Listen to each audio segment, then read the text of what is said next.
I think we're pretty live now. So just let me go to chat. Okay. Matt, Craig, g'day. How are you? Nick, hello. Sarah, afternoon. Yeah, definitely. Hello. So 26 people. Great. Awesome. Everyone can hear us, can they? Just someone on the chat. Hi from New Zealand. Hey, Sean, how are you?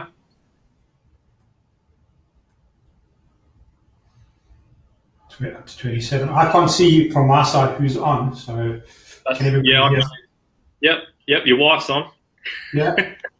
Nice. Yep. Beautiful. All right, guys. Afternoon. My name's Jeremy from TacMed Australia, and today we've got Eldon from CQU University on board, and I certainly won't steal any of your thunder. So, Eldon, thanks for joining us on this webinar.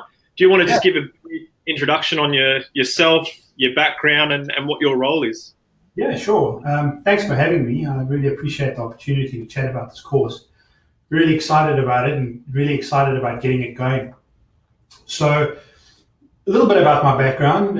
There's going to be some things that I'm going to miss, but I'll give you sort of a general overview. I left school pretty early, went straight into the army from school. That was obviously in South Africa as part of my national service obligations. Didn't do anything too special there. I was in an infantry unit. I was called up to an infantry unit, and I pretty much stayed there for the duration of my national service. After that, I joined the fire service straight out of the army, and I stayed in the fire service and trained as a firefighter, rescue technician, and a paramedic for 9 years. I then entered the private security industry before it was fashionable to do so. And I started contracting in the private security industry, initially as a recovery agent for a company that interdicted hijacked vehicles on the Mozambican border, or up to the Mozambican border, on the east coast of South Africa, from a place called Richards Bay, which is a very rural, remote area. And we would recover hijacked, stolen vehicles and collect intelligence about sort of hijacking syndicates and that type of thing, and collect it, collate it, and then pass it on to the authorities to bring down hijacking syndicates. After that, I went to Iraq. I was in Iraq for about a year and a half. So early 2006, stepped off the plane in Baghdad, and I worked as a Tier 2 PSD medic in Iraq during 2006, 2007, and the beginning of 2008 on a 3-month on, 3-week off rotation for a company called Grad. We were responsible for providing security and paramedicine to a Department of Defense contractor that was rebuilding infrastructure. So I was on the road every day in Baghdad while I was there, providing security, and then obviously practicing my trade as a medic, when required. After Iraq, I stayed in the security industry. I did a job in Somalia for a short while. It wasn't very long. It was about 2 months. It was pretty hair-raising, again, as a Tier 2 medic on a PSD team. I then flip-flopped a little bit between security contracts and remote medicine contracts for international SOS. And on times off, I would be home, and then I would obviously work as a frontline paramedic, intensive care paramedic in South Africa. I did that for about 11 years, security contracting, and some medical contracting. I then got into education. I worked at a university in South Africa, Durban University of Technology, where I ran the technical rescue program. We then came to Australia, and since being in Australia, obviously I've worked for you extensively, done some work for Aspen Medical. I've recently taken up the role to develop this course in tactical medicine, and we're very excited about it. I'm the vice chair of the Australian of ATMA, the Australian Tactical Medical Association's Research and Guidelines Subcommittee. So doing some work there, and there's a lot of influence from ATMA with regards to this course. So a lot of input from ATMA. So we're really trying to put a really good course together. That's sort of a general background. It's possibly more I could say, but I think that gives a kind of overview of of everything I've been up to in the last, I don't know, 25 years or so. There's certainly been, obviously, a lot of guys, been a pretty common question, not just on any of our social media or email or whatnot. I think it's been for ATMA and CQU or anything like that. It's been, who's running it. So hopefully, I think they got a pretty good idea. So I think just as well. So like no man's an island. I'm not running this course and developing this course in isolation or in a silo. There's loads of input from various sectors of the tactical medicine community. And, the residential schools that we're going to be running, it's not just going to be run by me. We're also going to have subject matter experts come in, guys like yourself. We've discussed this in the past. Some of the lads from ATMA and so on will also be involved in it. So, yeah, it's not just me, and there's a lot of input from various domains. Yeah, we get the development of this course. No, that's excellent. And I suppose, Eldon, how did this grad cert? Because from what I know, this is a first around the world, certainly in Australia. So how did the idea of the grad cert, how did it sort of come about or come to fruition? Yeah, so quite an interesting story actually. With Tim and Ben's work up to the NTMC 18 competition in Charlotte, we got together one afternoon for a little bit of training. I think it was actually a morning, and we just started discussing the complexities of tactical medicine, and we kind of came up with the idea that maybe there should be a course that goes deeper than just the basics of tactical medicine, particularly for the kind of civilian environment. Everything's very siloed. You sort of have the army, you have the police services, you have the ambo services, and everybody has their kind of own take. And there's loads of information out there, and it's not collated anywhere. And we came up with the idea to possibly put something together at a tertiary level. I was already associated with CQ University at the time. I started the conversation, and with the help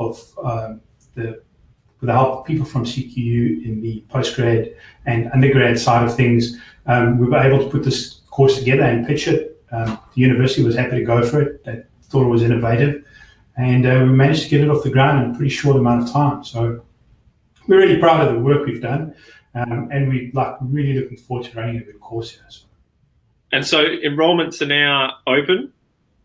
So yeah, we're taking expressions of interest. Yeah, it's an expression of interest, which is kind of standard for all university programs. Take an expression of interest.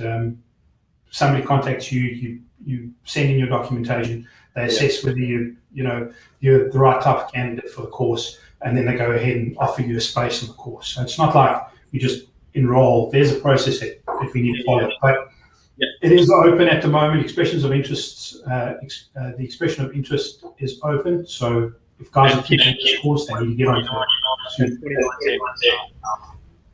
Yeah, so we're looking at a 2019 start. It's been confirmed we're going to start in the first semester of 2019. That would be around the middle of Feb, end of Feb, early March for next year. Awesome. And I suppose, continuing on from that enrollments, who is eligible to apply for enrollments? Like, who are the type of people that are eligible to apply? So it is a graduate certificate. So it's pegged at level 8 in the AQF. So it's pretty high. It's a pretty high up qualification. We've opened it up. It's open to nurses with a degree and 1 year's postgraduate experience, paramedics with a degree, 1 year's postgraduate experience. We were also very keen to have guys from the Army involved, and we specifically wrote when we designed the course, we specifically included members of the ADF who have the diploma that they do through the ADF, and then obviously contextual experience. So they're eligible for the course. Through my association with TacMed and working with some of the lads in the police and so on, the course is also open to policemen who work in a specialist role and are team medics, so PTGs, team medics, who are currently serving in the role, who have the necessary background and necessary experience. On a case-by-case basis, we're taking those guys in as well. So we've tried to make it as inclusive as possible. Outside of that, anyone who wishes to apply who isn't quite sure if they meet those criteria, welcome to do so, and we'll take it on a case-by-case basis and look at everybody's application. And if they meet the criteria, they're welcome to join us in the course. Yeah, excellent. And can you tell us a little bit about the curriculum you're looking at running and type of subjects and whatnot? Absolutely. So the course content is going to be really dense. There's loads of information that we're putting into this course. There's 4 modules. The 3 tactical medical related modules are going to be the direct threat care module, in which we're going to cover things like wounding patterns, specialist equipment, and then just the basics of patient treatment in the direct threat care environment. As we know, in the direct threat care, we don't really do a lot for our patients. It's more about managing risks, managing threats, moving our patients, moving ourselves, situational awareness, that kind of stuff. And that whole sort of situational awareness, situational response mindset paradigm will be covered in that first module. The second module is the indirect threat care, and this is where we get down to the sort of emergent, early on medical treatment of our patients, where there's been a shift from direct threat, where the threat's been suppressed by whatever means, and that threat, and we're very careful about the language we use as well. We don't say care and fire, we say direct threat, because we don't want the implication that, or very narrow domain implication that there's an enemy and shooting at us. That direct threat could be anything. It could be an armed attack, a vehicle attack, multimodal attacks like we saw in France on the 13th of November. It could be anything. It could be a fire. It could be a natural disaster of some kind. And so I assume obviously military are welcome. Is it, however, probably more civilian orientated, similar to, I suppose, tech versus TCCC? So we are a tech education provider, but a lot of the programs being developed using TCCC guidelines. And I'll speak a little bit more about that in a minute when we get to the prolonged field care side of things, where we focus a little bit more on the military side of things. But as you know, CTEC and TCCC are very closely related, and those skills are very transferable between the two. You have to also, just with the civilian environment, you need to consider the different sort of population profiles and at-risk groups, children, the elderly, and so on and so forth. So we do take that into consideration as well. So it's not just care under fire, it's direct threat care, and that threat could be from anywhere. Yes. Yeah, the next module is indirect threat care, where we're going to just sort of talk about or discuss and learn about advanced life support care when there is the possibility of a threat. And then obviously responding to that flux between indirect and direct threat care. That will be covered in the second part of that. And this will really be good for advanced life support paramedics, nurses, that type of thing, working in that environment. We're going to go pretty deep into it. So we're not going to stop at, for example, and I'm just going to throw an example out there. New South Wales guidelines say that ALS paramedics are only allowed to go to this level we're not pandering to anybody's guidelines. We're going the full hog based on the best evidence, and we're going to push our students to think further and more about the best kind of care that paramedics can deliver in those kind of environments. I mean, very much, I suppose it's not just for your course, it's any course of one or any other degree. I mean, students a lot of the time get taught intubation, and just because they're taught that doesn't mean they have that scope in their organisation. So, exactly. It doesn't mean that they're going to have that scope and they're working in their own working environments, but we're definitely going to do intubation on this course.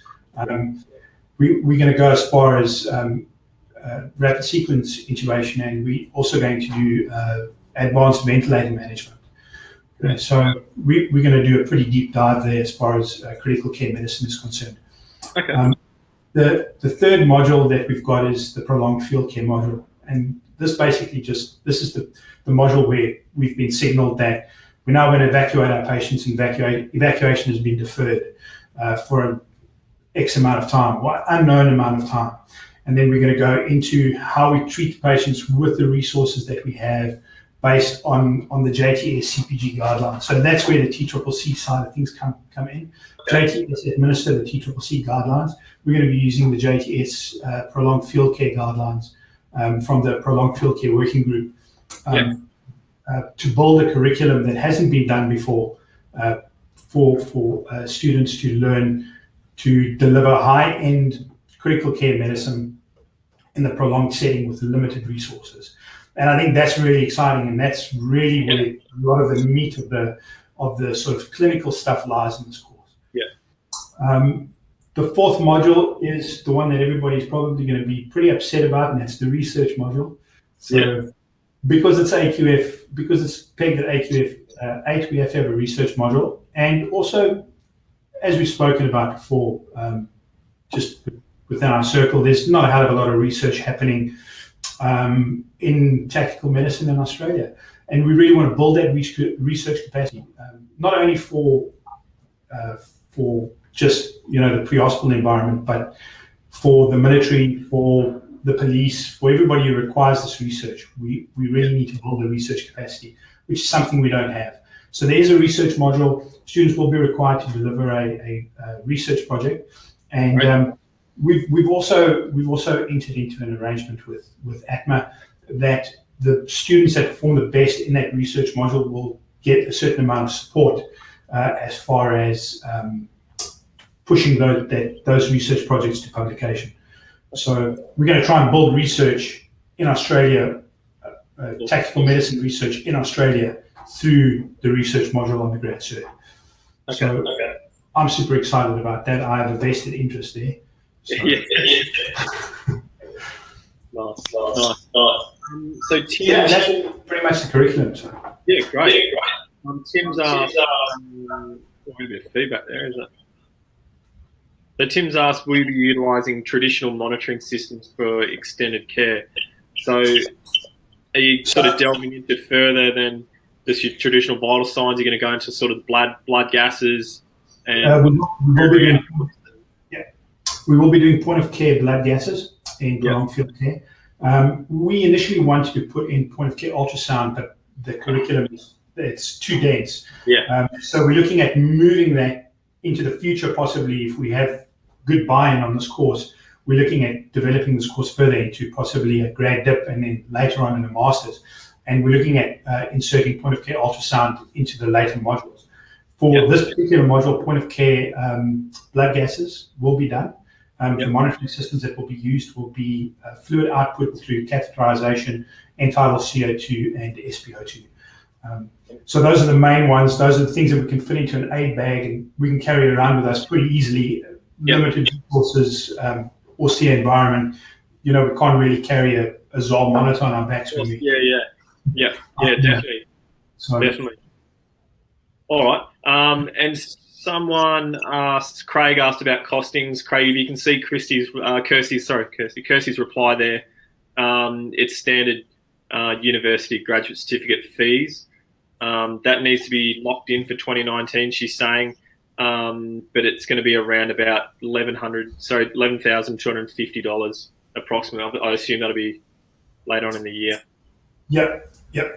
And that's for the whole course. And also need to understand that there's help available for students who need financial help. I don't know the details of that. I think Kirsty will probably be able to answer that a little bit better, but there is assistance available for students who are keen to do the course through various university sort of structures and so on. So. So I hate talking about the money, and I wish I could do the course for free. Unfortunately. So you've obviously given us a pretty good rundown on the 4 modules, with the curriculum there. So what's that work? You've said it's going to be dense and quite intense. So can you tell us a little bit more about the workload, that people will be expected to do sort of every week, and also delve into the face-to-face, the residential modules. How many, how long, and where they're going to be run. Yep. So the course is delivered online mostly. Students will require at least 12 and a half hours. I think it's 12 and a half or 12 hours a week minimum per module. So if you're doing it full time, you're going to be spending, it's almost a full working day's worth of work every day that you kind of need to get through. If you're going to be doing the course full time, there's a lot of content that we need to get through. It's very dense. So I'd just possibly like to add here that if you're thinking about doing the course, I would highly recommend that you do it part-time over 1 year instead of full-time over 6 months. If you plan on doing it full-time over 6 months, then it is full-time. It's going to take all your time. You can't work and then think you're going to work or study at night. It's going to be too much. It's really a dense curriculum. So I would definitely suggest going with a part-time route. As far as the residential schools are concerned, there's one residential school to be at the end of the prolonged field care module. Yep. That residential school is 1 week long, and we're going to take all the skills that we've learned throughout the course, all the skills that we've spoken about throughout the course. We're going to practice them, put them into practical scenarios, and then run those skills, run practical scenarios for an entire week, just doing tactical medicine stuff. Again, be prepared if you're going to do the course. Be prepared to be physically and mentally challenged during that 1 week period. There's a lot of content to get through in that 1 week, and we're looking at like 10 to 12 hour days for an entire week. That course, so that the end of the course the residential school will be run by myself and then a subject matter expert. Depending on how many students we get, if we just get 10 or 15 students, it'll probably just be myself and one other subject matter expert. But the more students we get on the residential schools, the more subject matter experts we bring in to assist us with getting the residential schools done. Yeah. So that'll be the basic setup of the residential school. Yeah, great. And Kirsty's just confirmed that. I assume Kirsty works with you at the university there. So she's saying the residential school, if you're part-time, it'll be scheduled towards the end of term, usually around the end of September, early October. And if you're going to do it full-time, it'll usually sit around late May, early June for those who choose to do it full-time. Thanks for chiming in there. Yeah. Kirsty is the head of postgraduate courses here at the university. So she just popped in if there were any questions that I couldn't answer. The administrative side of stuff, she's here to just give us the heads up. Awesome. I suppose something else has come up in all the chats in the social media and stuff like that, is about the sort of type of people that this course may assist with in employment. Obviously, it's brand new, but can you tell us a bit more about who you're targeting towards and what it might help towards? While you're doing that, Eldon, I'm just going to pop up a poll. Let's see if this works, technology. I'm just going to pop up a poll just out of interest to see what industry. We've got 31 people on this, so what industry you're in. I've got ambulance, paramedic, EMS, police, law enforcement, military, private security, or other. So I'm just going to hit that live. So we'll just see what everyone says there. You should be able to log on and just let us know what industry. Obviously, it's optional. You don't have to. But sorry, Eldon, if you want to. Who's going to benefit from it? So again, like I said, we try to make the course as inclusive as possible and get everybody on board. There are very special operations teams around Australia within the ambulance services. New South Wales and South Australia spring to mind immediately. And then obviously in Queensland, you've got the HORO unit. So this course is going to set you up to be a trauma specialist, and particularly a trauma specialist in the austere or non-permissive type environments. And before I go any further with that, I think it's important to note that with any course, with any education, the university can't guarantee you a job. We're developing a product based on a needs gap that we've identified, and we're putting the product out there. What this course will do, it will definitely set people up really, really well, knowledge-wise, to apply for those positions. And I think being able to display that you've gone ahead and you've done a course such as this will definitely put you in a favorable position for future employment. So that's the one side of it. On the other side, for people like me who've spent a lot of time doing contracting, this course is really going to set you up for success. I wish that there was something like this that I could have done. There wasn't. It's really geared towards that sort of austere, difficult types of environments that people may find themselves that they need to work in. So for people that are keen on doing contracts, this will definitely set you up for success there. And then anybody really who wants to know about what's going on the bleeding edge of trauma care worldwide, the course is going to be evidence-based. Everything's based on the latest evidence. So for professional development purposes, this is definitely a great course to do. Again, it's a graduate certificate. There's no graduate certificate out there that guarantees anybody a job. Of course. And if if you're passionate about the side of things, like a lot of us are, then this course is definitely going to be a good place to start to get into the field. Absolutely. Awesome. And I know someone may have mentioned it in the chat before, and certainly on some of our posts, international applicants, are they welcome? Yes, so international applicants are welcome. They register as distance students. They do still need to attend the residential school. Yeah. And they can come to Australia on not a working visa, a holiday visa. Yep. To come and do the residential school. It's 1 week long in order for them to graduate. So we are taking international applicants, and people that are from other countries that are keen to do this course are welcome to do it. Yeah. And the other question we've had from a few people is RPL, so recognition of prior learning for people that say military and whatnot.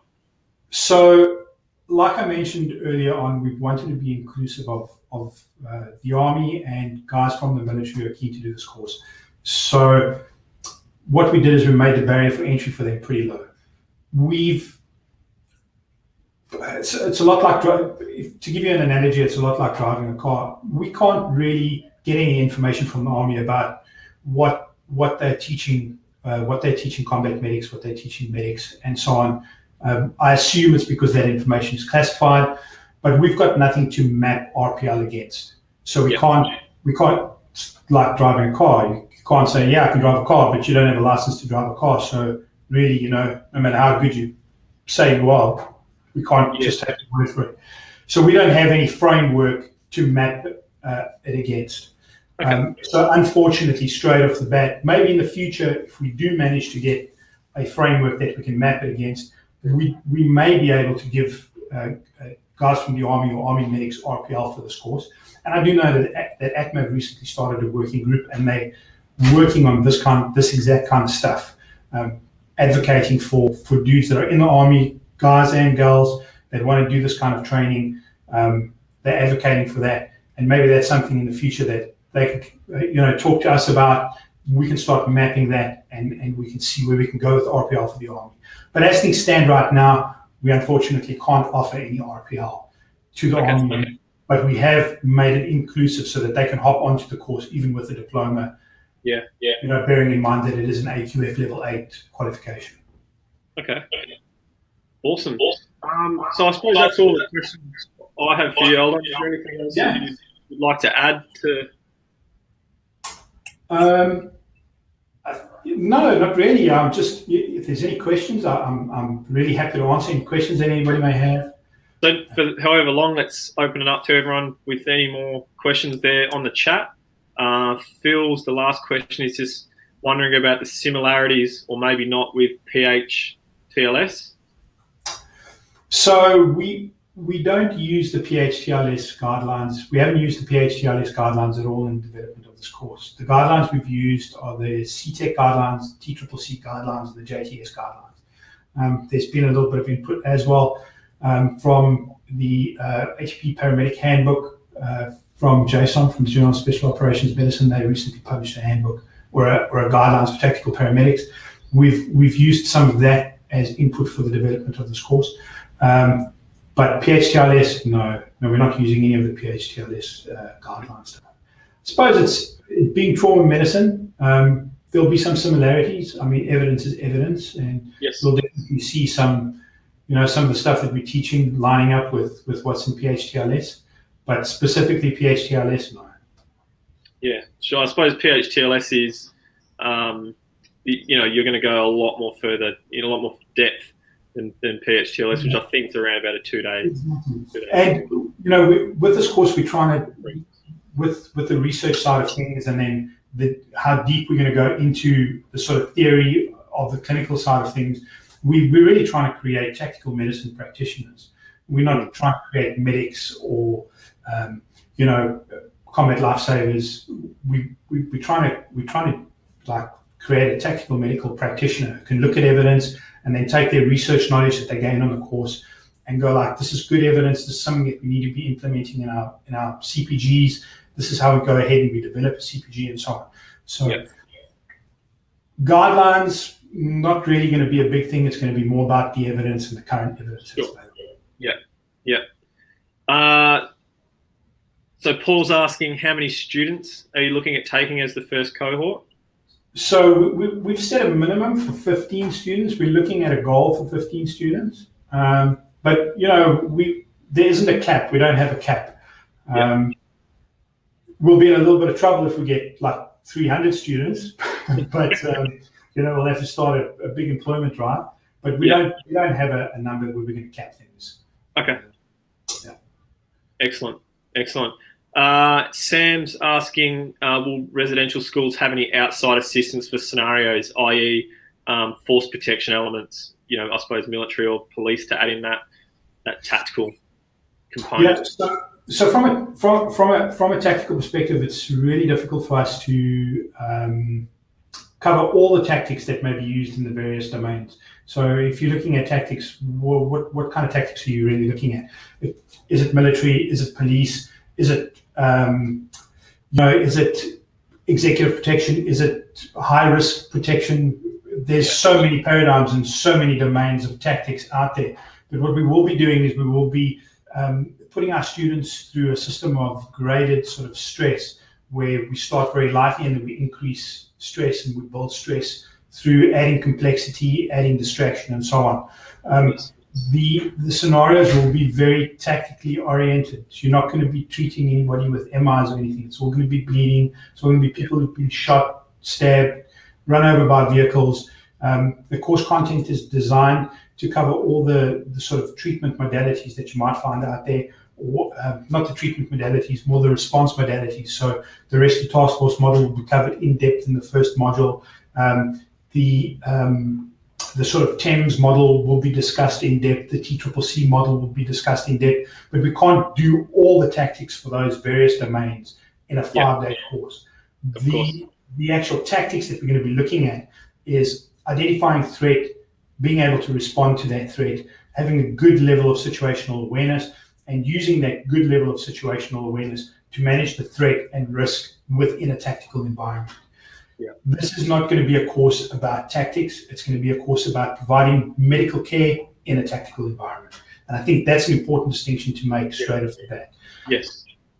Okay, excellent. Hopefully that covers it, Sam.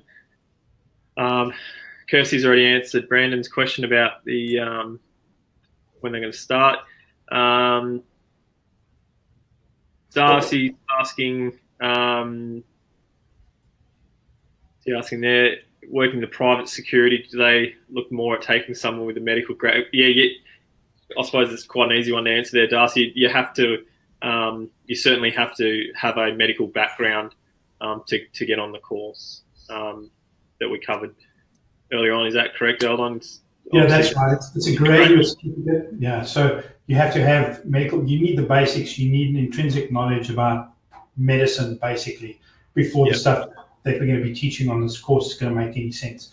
So coming straight off the street into this course, unfortunately, we won't be able to do that for anybody. Yeah. I certainly won't give my competitors a plug, but Darcy, for people studying those paramedical science, that's why I suppose companies like us offer the non-accredited introductions to tactical medicine and things like that. I think that's all the questions so far. If any other questions, feel free.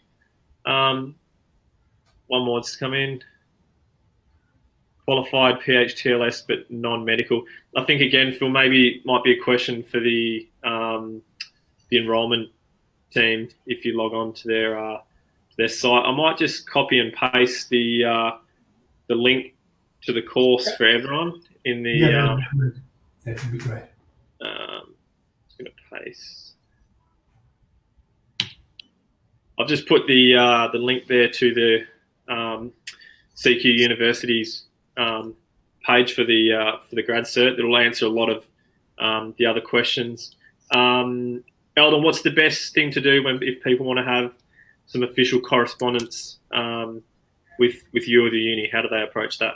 So the best way to do it is to go through the link on the university website.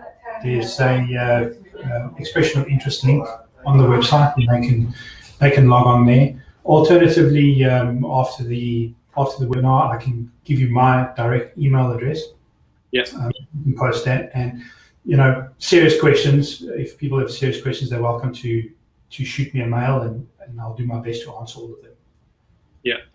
Excellent. Well, thank you very much, Eldon, for taking the time there to give us a bit more information on the course. I think it's an exciting step forward in tactical medicine, not just Australia, but I think hopefully worldwide, and hopefully we see a lot more of this. It's very exciting.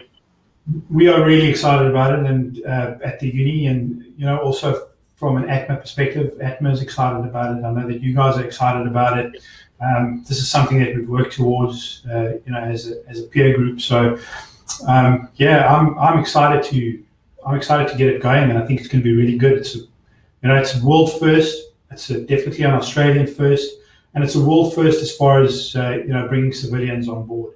I think there is another course in Cork in Ireland that do tactical medicine, but it's for army enrollment only. So this is definitely the only pathway for civilians to get this knowledge. Excellent. Darcy will definitely be at ATMA, and I'm pretty sure CQU is going to have something. Is CQU going to be at ATMA? Yeah, so myself and Kirsty are going to be at ATMA, so we'll have a stall there. So anybody who's on this, feel free to come up to us and have a chat, have a conversation. We're happy to answer any questions. Awesome. Just one last thing there from Paul. Again, it sounds like you may have it, but again, speak to the applications team there, and they'll definitely be able to consider your assessment. So thanks to Kirsty as well for being on the chat. She's been a big help there on the chat as well. So thanks Kirsty. All right, hold on. Thanks for your time, everyone, for watching. Thank you very much. Again, this replay will be available tomorrow, so you'll be able to watch this again for any questions, and anybody else who's obviously registered to watch it. To that. So thanks again, Eldon, and we'll chat with you soon. Thank you very much for the opportunity, Jeremy. I really appreciate it. No worries. All right. Have a good night. Cheers, mate.